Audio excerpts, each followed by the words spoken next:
په نارینهو باندې د جمع سره په جومات کې مونځ کول دا فرض دی. دا مسله یاده کړئ.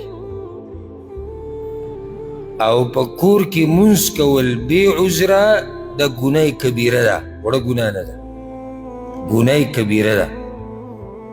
دا یو حدیث ته بیانومه، ډېر د یرې حدیث دی، د هغه چا دپاره چې د الله نه یریږي. په صحیح مسلم کې دا حدیث ته په نورو کتابونو کې هم شتي او په هغې کې دا دی رسول صلی الله علیه وسلم وایي ولقد هممت ان آمر بالصلاة. زما کله زړه وشي چې زه امر وکړم چې د دې مونځ اقامت ته وشي، فتقام، اقامت ته وشي، ثم آمر رجلا فیصلي بالناس، بیا بل کس ته ووایم چې زما په ځای باندې خلکو له امامتي ورکړي،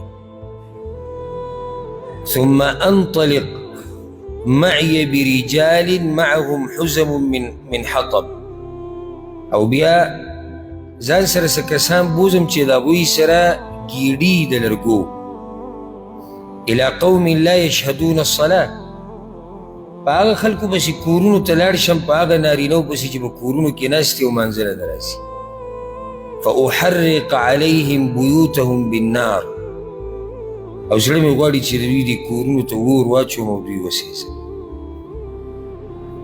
یو حدیث کې راځي که چېرته ماشومانان او زنانه پکې نه وي یا معذوره خلک پکې نه وي.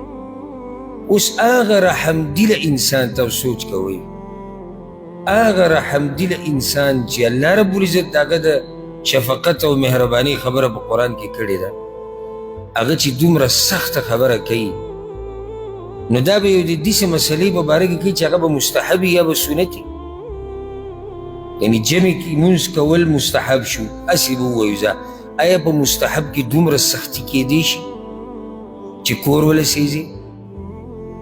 آیا په سنت پرېښودو کې دومره سختي کیدی شي؟ دلالت کوي صرف دا یو حدیث په دې باندې چې د جمع سره مونځ کول نارینه دپاره فرض دي،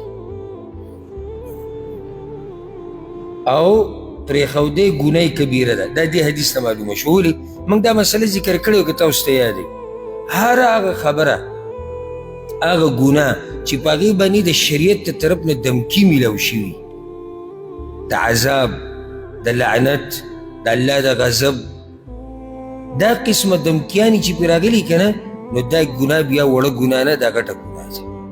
دلته دمکي ده، دمکي د سېزلو ده، یره یې ورکړې چې کورونه پرې وسېزم، نو دا وړه ګناه نه ده،